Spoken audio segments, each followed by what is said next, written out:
Go ahead. Okay. Okay. Tell me when? Go Now? ahead. Okay. This is the German grip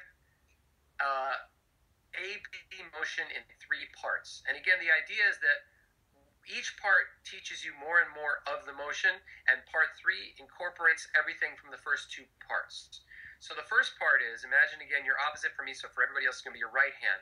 Remember we talked about this earlier in our studies, where basically we're simply rotating the arm in and throwing it down. So this is part 1, and we're going to do this by counting very slowly. The ands are going to be on the way up, and then we're going to kick down. Now, you don't have to slam your hand into the pad, but the idea is that we want to wind and unwind, and when we unwind, that the kick, that the power comes from back here. So it's going to go and 1, and 2. I want you to do this in a very precise motion. Now notice when I'm doing this, several things. First of all, the hand goes straight up and down. Doesn't come out here, doesn't go over there, straight up and down. Notice also that the elbow really is making a rotational motion, or a lateral motion, a side-to-side motion. Notice it's moving in and out. I'm not lifting it. I'm not bringing it out away from my body. It's simply, I'm rotating in and sitting it on my wrist. It should have contact with your body. Boom. Lastly, notice that as I do this, nothing is going on above my collarbone. So I'm not lifting the shoulder or anything like that. I'm just winding in and kicking out. It's as if my hand just pushes out. I wind in, I throw it back out. When you kick down and away. In other words, by away, I mean in a diagonal motion away from your body. Don't kick behind you. Imagine there's a wall behind you. You can't go back. So if I'm doing this, looks like this. The arm is coming straight out, and it's going down and away from me. Also, don't kick. You don't need to incorporate. Don't kick up, right? A lot of people kick up with the arm and lift their shoulder. Down and away. So here, there. Hand goes straight up as if it's on an axis. Notice if I put this here, my hand is just going straight up and down. Elbow is going laterally side to side. That is step 1. Do that slowly and in time, but very precisely as if your arm is a metronome. 2 motions. Boom, boom, boom, boom. Obviously, don't hurt yourself when you come down. It's not about this. It's about getting used to this and what it does, and it's about a rotation. So on this first one, feel your hand rotate inward, and you'll feel you want to feel the rotation all the way back here as if you're turning a doorknob. If you do it holding your arm straight out like this, you feel the rotation all the way back here. So again, try to feel the entire arm rotating. All right?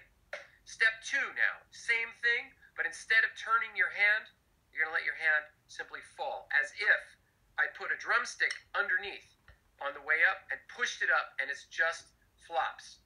No press, no holding it in place. It's just totally relaxed. Okay? Completely relaxed. And you can actually put your stick there and just let your arm sit. Hold up your arm and just let it sit. That's how relaxed it should be. So the idea with this entire AB motion is to get you to stop thinking about that this is the center of everything. And we're going to work on this rotational motion and on powering things from the back of the arm. This is just going to release and then respond. So here's part 2. And 2. And same thing. Notice, just like when I play a tap, when I bring that arm up, it just flops. It bobbles. Why? Because there's no tension in it whatsoever. Okay? Notice, nothing has changed with the back of my arm. I'm still rotating in, rotating out. I'm still kicking away and down from me. Away and down. Okay? Here's part 3 now. And again, don't do part 3 until you've done 1 and 2 a lot, and so that motion is in your muscle memory. Now, we're going to start here. Remember, we start and then we kick up along that hinge. And this is always going to be our ready position. Just like in French grip, this is always our neutral position that we do all these exercises out of. So we start here, we pick up from the hinge, and now same thing, but with the stick in your hand. And 1, and 2, and again, we're going to end by being back in this position. So the wrist relaxes, and the wrist lifts the stick. Don't even worry about the pad. You can get rid of the pad. We're not even playing drums here. We're working on the arm's motion. Okay? Notice my hand is still going straight up and down. It's not going side to side. It's not coming out here. Straight up and down. The elbow still moving laterally. I'm still winding in. Two motions that work together. You got the lift and the arm. The lift and the kick. The lift and the kick. Wind it up, kick it out. Right? Everything is contained. No motion above the collarbone.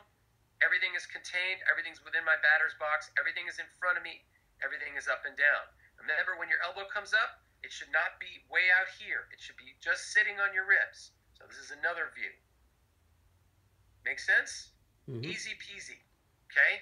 Get these two to work together so that as soon as I'm moving the elbow in, the front just wants to fall. As soon as I kick the elbow out, the front pops back up again.